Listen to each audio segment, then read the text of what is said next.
오늘 제목을 한번 읽어볼까요? 생각의 결과라.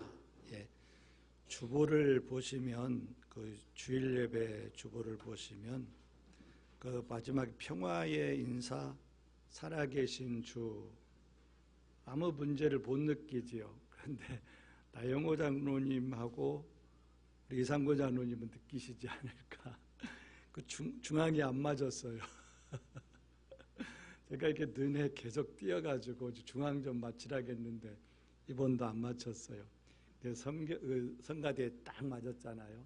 멋있으니까 우리 성가대 열심히 하시라고 박수 한번 쳐주시기 바랍니다. 아주 정확하게 딱 맞아서 감사합니다. 오늘 제목이 뭐지요? 생각의 결과라. 오늘 우리가 함께 나눌 하나님의 말씀은 참으로 아프고 그리고 절망적인 내용으로 가득 차 있습니다. 유다의 멸망에 대한 하나님의 준엄한 심판 선언, 그들의 죄악에 대한 가차없는 경고, 마치 그 잘못을 많이 한 그 자식을 향해 회초리를 들고 서 있는 어떤 아버지의 그 모습, 아버지의 화나신 음성처럼 들리는 말씀입니다. 간략하게 오늘 말씀을 의역하면 이렇습니다. 너희는 내가 명한 선한 길로 가지 않았다. 너희는 내가 보낸 파수꾼의 경고 나팔 소리를 듣지 않았다.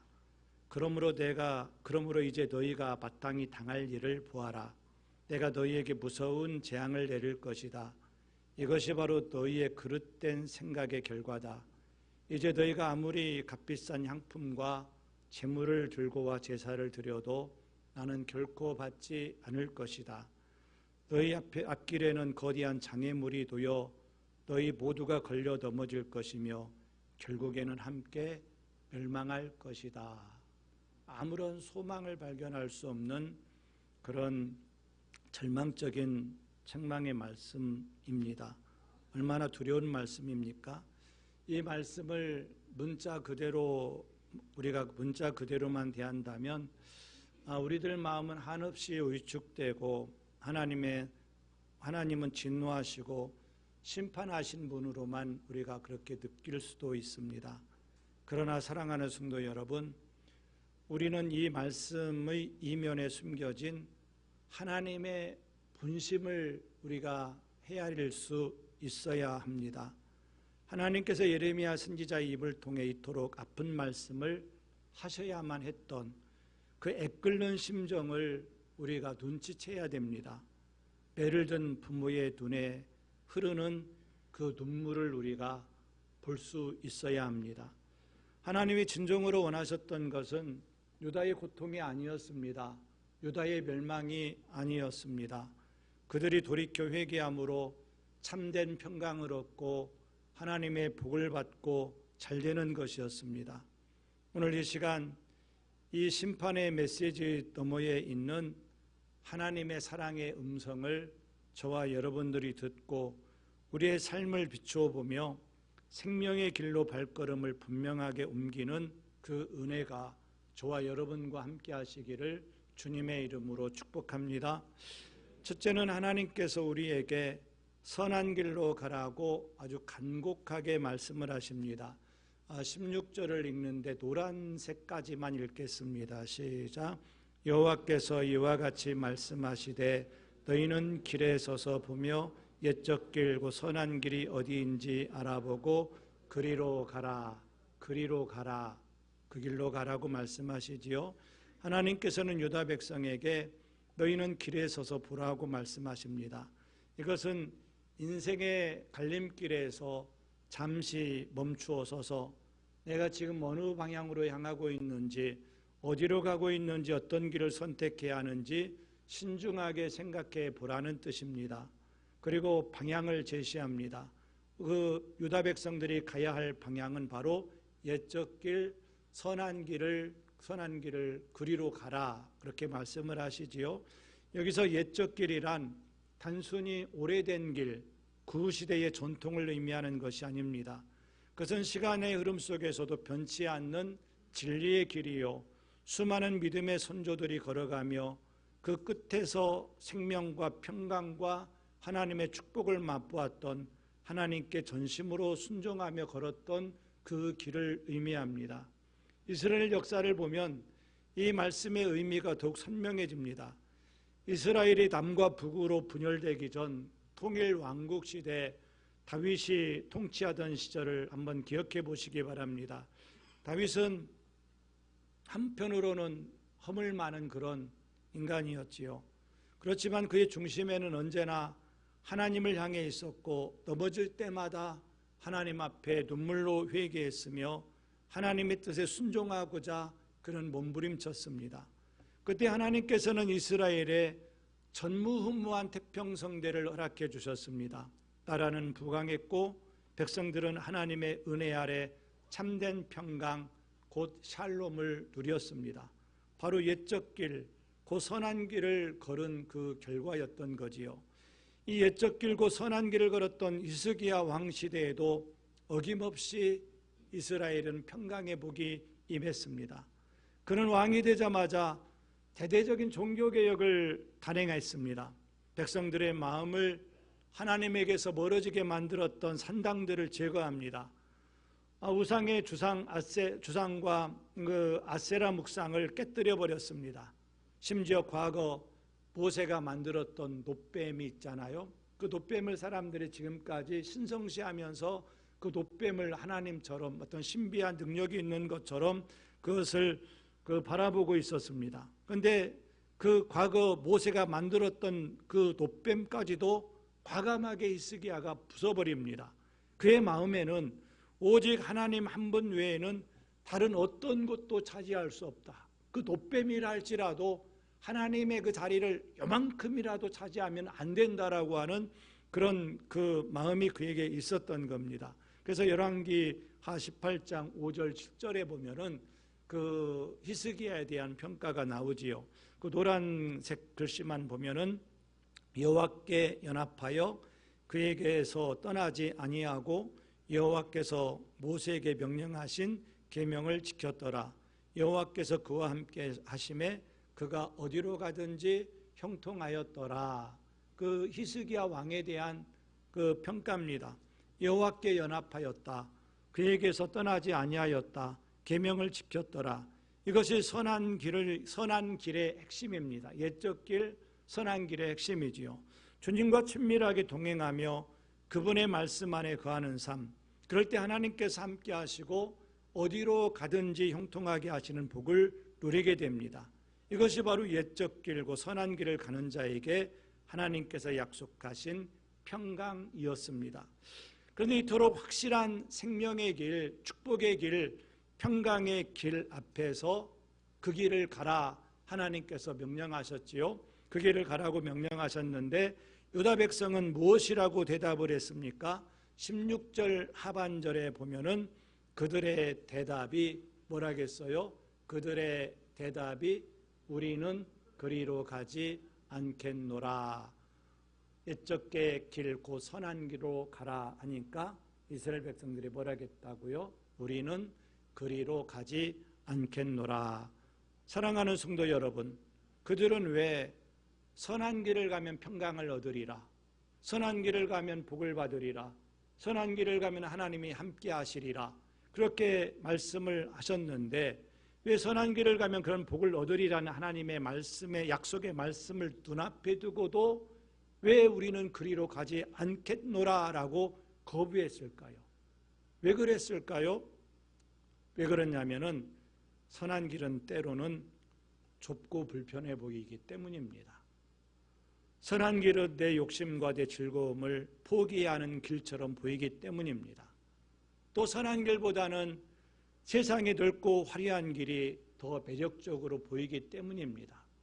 선한 길보다 내 생각, 내 판단이 더 합리적이고 지혜롭게 느껴지기 때문입니다. 우리 안에도 이 유다 백성과 같은 완고함이 있을까요? 없을까요? 있습니다. 여러분들이 설교 듣고 나가서 설교 듣고 나가서 전혀 순종하지 않아요. 설교 듣고 나가서 여러분들은 나 그 길로 가지 않겠노라. 입술로는 안 보여주는데 삶으로 보여줘요. 주일마다 하나님께서 말씀하실 때, 감동하실 때 이 길이 선한 길이다, 이 길이 평강을 얻는 길이다, 이 길이 복을 받는 길이다 보여주심에도 불구하고 우리는 하나님, 하지만 제 생각은 하나님의 생각과 좀 다릅니다. 저는 그 길로 가지 않겠습니다 라고 고집부리고 있지는 않으십니까? 오늘 이 시간 우리는 그리로 가지 않겠노라고 했던 유다의 어리석은 대답을 반면교사 삼아 주님이 그리로 가라, 그리 말씀하시면 내가 가겠습니다, 내가 그 길을 가겠습니다, 순종으로 화답하는 저와 여러분들이 되시기를 주님의 이름으로 축복합니다. 이렇게 아멘으로만 하지 마시고 삶으로 그렇게 여러분들이 응답하시기 바랍니다. 두 번째는 하나님께서 우리에게 파수꾼의 나팔 소리를 들으라라고 외치십니다. 여기도 17절을 그 노란색까지 읽겠습니다. 시작. 내가 또 너희 위에 파수꾼을 세웠으니 나팔 소리를 들으라, 나팔 소리를 들으라, 나팔 소리를 들으라. 하나님께서는 옛적 길고 선한 길을 제시했을 뿐만 아니라 그 길에서 벗어나게 되어지면 위험에 처할 수도 있기 때문에 위험에 처하지 않도록 그 길로 가지 말라라고 외치는 파수꾼까지 세워주셨다는 겁니다. 고대 성읍에서 파수꾼의 역할은 절대적이었습니다. 그는 성벽 가장 높은 망대에 올라가 사방을 경계하며 적의 동태를 살피게 됩니다. 파수꾼의 눈은 백성 전체의 안전과 생명을 책임지는 눈이었습니다. 만일 저 멀리서 적군이 쳐들어오는 그것이 보이게 되어지면 그는 지체 없이 손에 든 나팔을 힘있게 불어야 됩니다. 그 나팔 소리는 성 안의 백성들에게 잠에서 깨어나라, 무장하라, 성문을 굳게 닫아라, 전투를 준비하라, 그런 생명의 외침이고 생명의 소리였던 거지요. 만약에 나팔 소리가 울렸는데도 에이 별일 없겠어, 별일 있겠어 하고 무시한다든지 저 소리 시끄럽기만 하네 하고 길을 막아버린다면 그 백성들의 운명은 어떻게 될까요? 속수무책으로 적들에게 침략당하고 모든 것을 잃게 되어질 것이며 결국은 멸망할 것입니다. 그러나 그 나팔 소리를 듣고 즉시 일어나 대비하는 백성은 살고 가족과 생명을 지키게 되고 승리하게 될 줄 믿습니다. 하나님께서는 유다를 위해서 수많은 파수꾼들을 세워주셨습니다. 이사야, 하박국, 여러 선지자들, 미가 선지자, 그 중에 대표적인 유다를 위해서 외쳤던, 그냥 외친 것도 아니라 눈물로 외쳤던 그 파수꾼이 누구냐면 예레미야 선지자였습니다. 많은 선지자들의 입에서 선포되는 하나님의 말씀이 바로 영혼을 깨우는 나팔 소리였습니다. 그리로 가다가는 큰일 난다, 그리로 가다가는 망한다, 적군들이 쳐들어왔다, 회개하라, 선한 길을 가라, 우상을 버리고 하나님께로 돌아오라, 그렇지 않으면 아수르와 바벨론이라는 무서운 적군이 너희들을 멸망시킬 것이다. 이것이 저주가 아니라 사랑의 경고였고 심판이 아니라 살 길을 알려주는 은혜의 나팔 소리였다는 겁니다. 살려주는 하나님의 은혜의 나팔 소리였습니다. 그런데 그들의 대답은 무엇이었습니까? 17절 하반절은 또다시 우리의 가슴을 아프게 합니다. 뭐라겠지요? 그들의 대답이 우리는 듣지 않겠노라, 우리는 듣지 않겠노라. 지금 눈 감으시는 분들도 듣지 않겠다는 사람들이에요. 우리는 듣지 않겠노라. 그들은 파수꾼의 외침소리를 헛소리로 치부했습니다. 시대에 뒤떨어진 잔소리로 여겼습니다. 자신들의 죄를 지적하는 그 소리가 듣기 싫었고 귀에 거슬렀습니다. 그래서 길을 막아버렸습니다. 그리로 가지 마라, 선한 길로 가라, 우상을 버리라, 하나님께로 돌아오라, 그렇지 않으면 너희는 망하리라. 아이 듣기 싫어하고 길을 막아버렸다는 겁니다. 거부의 결과가 무엇이겠습니까? 예루살렘 성은 처참하게 무너지게 됩니다. 불타버립니다. 하나님의 성전은 불타버리고 백성들은 쇠고랑이에 차여서 바벨론의 포로로 끌려가기 시작합니다. 비극을 맞이하게 되지요. 사랑하는 성도 여러분, 오늘날 우리에게도 파수꾼의 나팔 소리가 분명히 있습니다. 여러분에게 파수꾼의 나팔 소리가 들려집니다. 첫째는 기록된 하나님의 말씀, 성경입니다. 성경은 우리에게 죄를 경고하고 가야 할 길을 보여주는 가장 분명한 나팔 소리입니다. 두 번째는 성령님의 세미한 음성입니다. 우리가 죄를 지으려고 할 때, 잘못된 길로 가려고 할 때 우리의 심령에서 성령님이 아파하시고 통곡하십니다. 그래서 우리가 불편함을 느끼게 됩니다. 여러분, 그런 경험 여기 계신 분들은 없으시지만 혹시 주일날 교회 가기 싫어서 동해바다 가서 포항에 가서 재미있게 놀고 그럴 때 여러분들 마음속에 아주 편안함이 있으십니까? 그럼 뭐가 있어요? 불편함이 있으시지요. 이 불편함이 뭐냐면 내 안에 계신 성령님이 아파하시는 거예요. 이 성령님이 아파하시는 이것이 뭐냐면 세미한 음성, 파수꾼의 소리입니다. 여러분들 그런 거 느끼십니까? 그러면 그게 여러분들 안에 성령님이 계신 거예요. 성령님이 권사야, 장로야, 목사야, 집사야, 왜 그랬니? 내가 아프다. 이게 파수꾼의 소리, 나팔 소리입니다. 세 번째는 강단에서 선포되는 설교입니다. 때로는 위로와 축복의 말씀이 선포되지만 때로는 우리의 삶을 돌아보게 하고 때로는 죄를 지적하기도 하고 회개를 촉구하는 아픈 말씀이 선포될 때도 있습니다. 우리는 언제나 듣기 좋은 말, 축복의 말에만 아멘 하려는 경향이 있습니다. 그러나 하나님께서 원하시는 것은 우리의 경고의 나팔 소리에도 아멘으로 화답하라고, 그렇게 아멘으로 화답하고 돌이키라고 말씀하십니다. 집에 돌아가시면 신명기 27장을 여러분들 꼭 읽어보시기 바랍니다. 거기에 보면은 너희가 이렇게 잘못하면 저주를 받을 것이다.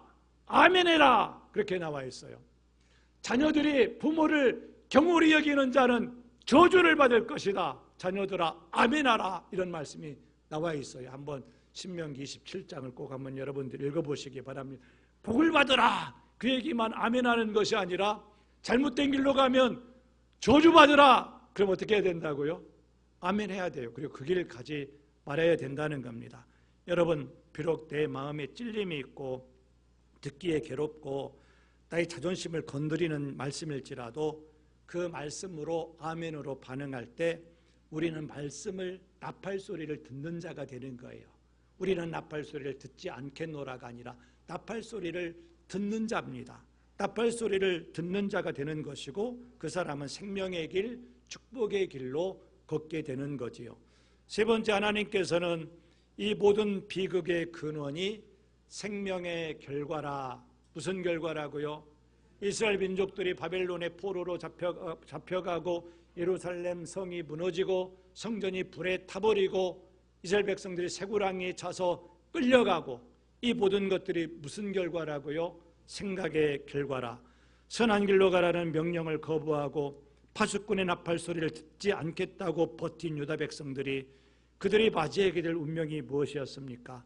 하나님께서는 18절 19절에서 명확하게 선포를 합니다. 그러므로 너희 나라들아 들으라. 무리들아 그들이 당할 일을 알라. 땅이여 들으라. 내가 이 백성에게 재앙을 내리리니 그것이 그들의 생각의 결과라. 그들이 내 말을 듣지 아니하며 내 율법을 거절하였음이니라. 놀랍게도 하나님은 재앙의 원인이 그들의 행동의 결과다라고 말씀하시기 전에 먼저 그들의 무슨 결과라? 생각의 결과라고 말씀하십니다. 생각 잘 하시기 바랍니다. 생각의 결과라. 먼저 행동의 결과라고 말씀하시지 않으시고 생각의 결과라고 말씀하십니다. 그렇습니다. 모든 행동은 생각에서부터 시작됩니다. 선한 길로 가지 않겠다는 생각, 나팔 소리를 듣지 않겠다는 생각이 먼저 있었기에 불순종의 행동이 나왔고 그 행동이 쌓여 결국은 멸망이라는 끔찍한 열매를 맺게 된 것입니다. 그들의 생각이 얼마나 하나님을 떠나 있었는지 이어지는 구절들을 보면 우리에게 잘 보여줍니다. 20절을 보십시오. 시바에서 유황과 먼 곳에서 향품을 내게로 가져오면 어찌함이냐. 나는 그들의 번제를 받지 아니하며 그들의 희생제물을 달게 여기지 않겠노라. 하나님께서 선한 길로 가라 하니까 가지 않겠노라겠어요. 또 파수꾼의 나팔 소리를 들으라 하니까 듣지 않겠다겠어요. 그런데 뻔질나게 교회는 와요.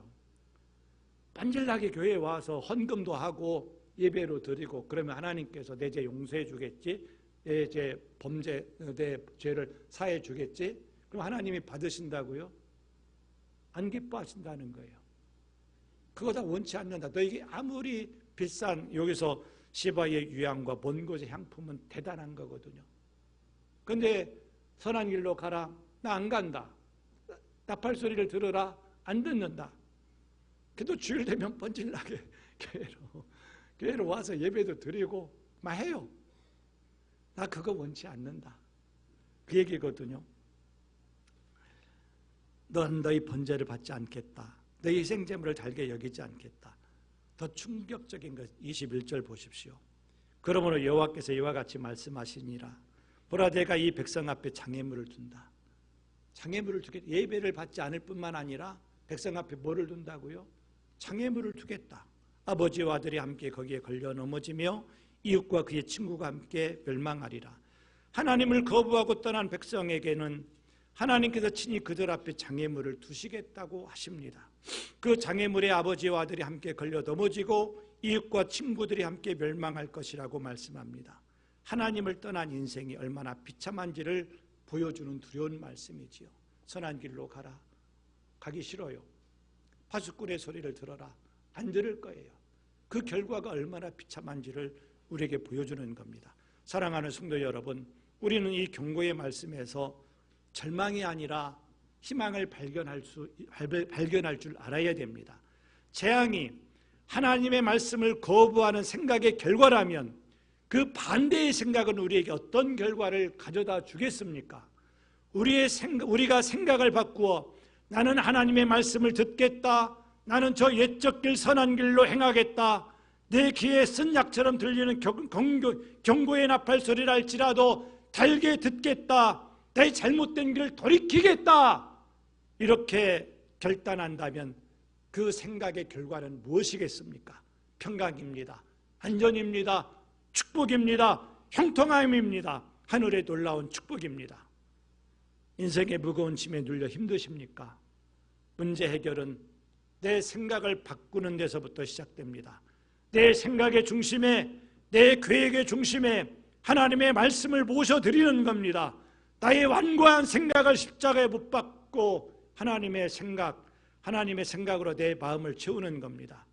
우리 평화동교회 성도들 생각 속에는, 여러분들의 생각 속에는, 성가대 여러분들의 생각 속에는 하나님의 말씀을 거부하고 불순종하려는 의사가 단 1%도 없기를 축복합니다. 1%는 많지요. 0.001%도 없게 되기를 축복합니다. 그렇게 살아가세요. 넘어져도 괜찮아요. 넘어지면 또 일어나면 되지요. 하나님 넘어졌어요. 이놈아 왜 넘어졌냐 하고 하나님이 나무라지 않으세요. 또 일어나서 하나님, 내 마음속에는 하나님의 말씀에 거부할 의사가, 불순종한 의사가 단 0.001%도 없습니다. 그리 살겠습니다 라고 여러분들 결단하시기 바랍니다. 우리 모든 생각이 주님께 사로잡혀 날마다 순종의 열매, 평강의 열매, 축복의 열매를 풍성히 맺어가는 축복된 인생이 되시기를 바랍니다. 이제 말씀을 맺겠습니다. 최고 좋은 말이지요. 사랑하는 성도 여러분, 오늘 예레미야 선지자는 눈물로 외쳤습니다. 그래서 예레미야를 눈물의 선지자라고 그래요. 너희가 당하는 죄악은 너희 생각의 결과라. 하나님의 선한 길을 거부하고 경고의 나팔 소리를 외면한 완고한 생명의 열매라고 말씀합니다. 우리는 어떻습니까? 우리의 생각은 어디를 향하고 있습니까? 여전히 세상의 넓은 길을 동경하며 내 경험과 내 지혜를 더 신뢰하는 세상의 생각에 사로잡혀 있습니까?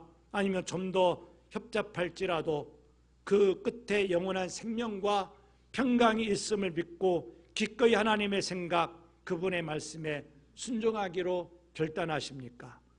우리 인생은 생각의 결과라고 하나님이 말씀하십니다. 하나님이 말씀하시면 다 옳습니다.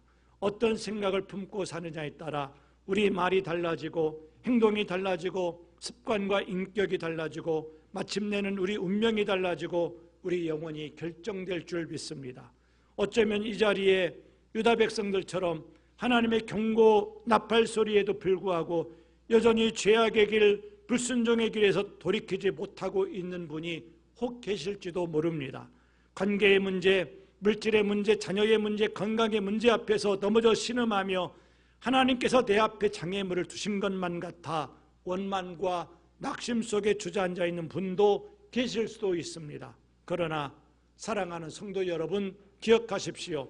하나님께서 회초리를 드시는 본심은 우리를 아프게 하시려는 것이 아닙니다.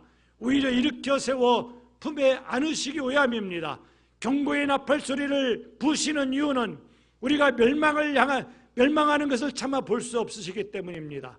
하나님은 지금도 두 팔 벌려 우리가 돌아오기를 애타게 기다리고 계십니다. 오늘 이 예배가 저와 여러분에게 생각이 전환되는 거룩한 시간이 되기를 축복합니다. 선한 길을 가라. 가지 않겠다. 파수꾼의 소리를 들어라. 듣지 않겠다가 아니라 선한 길을 가라. 예, 가겠습니다. 파수꾼의 소리를 들어라. 예, 듣겠습니다. 우리가 그렇게 생각하고 생각의 전환이 되는 거룩한 시간, 이 시간이 되기를 축복합니다. 나의 고집스러운 생각을 내려놓고 하나님의 선하신 생각을 붙드는 시간, 닫혀진 길을 열어 생명의 나팔 소리를 듣는 시간, 멸망의 길이 아닌 평강의 길로 발걸음을 옮기는 복된 시간이 되시기를 주님의 이름으로 축복합니다. 기도하겠습니다.